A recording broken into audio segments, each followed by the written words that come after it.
ലക്ഷദ്വീപിന് പ്രത്യേക നല്ല ഈ ബ്യൂട്ടി ഇതെല്ലാം ഓക്കെ, ടൂറിസം ബീച്ച് ആയാലും ഓക്കെ, പക്ഷെ ഏറ്റവും ബ്യൂട്ടിഫുൾ ആയിട്ട് ഉള്ള കാര്യം ഇവിടെയുള്ള ആൾക്കാരാണ്. സവാദ് എന്നല്ലാണ് എന്നെ വിളിക്കുന്നത്. ഇപ്പോഴും അങ്ങനെ പോയ അവർക്ക് പിടി വിളിക്കാറ്, ഇപ്പോഴും വിളിക്കുന്നത് സവാദ് എന്നല്ലാണ്. ഹായ്, എന്നിട്ട് എന്നെ ഹാൽ നല്ല പാട്ട്. നല്ല പാട്ടാ. ശനി ശരിക്കുള്ള ഭാഷയിൽ സംസാരിക്കാം എന്തെങ്കിലും? मी ऍक्च्युली कोल्हापूरचा आहे, महाराष्ट्रातून. आणि आता ദ്വീപ് ഭാഷ മതി, അതാണ് നമുക്ക് നല്ലത്. അപ്പൊ ഇത് റാം 28 വർഷമായിട്ട് ദ്വീപുകാരനാണ് അല്ലെ, ജനിച്ചത് മുതൽ.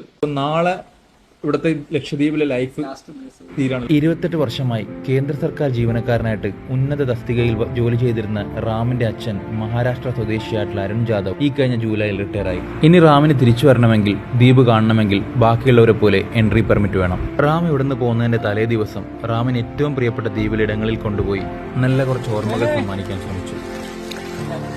ദ്വീപിൽ ജനിച്ച് ദ്വീപിൽ വളർന്ന റാമിന് ഇവിടം വിട്ട് പോകുന്ന കാര്യം ചിന്തിക്കാനേ വയ്യ. റാമിൻ്റെത് മറ്റൊരു റിയൽ ലക്ഷദ്വീപ്.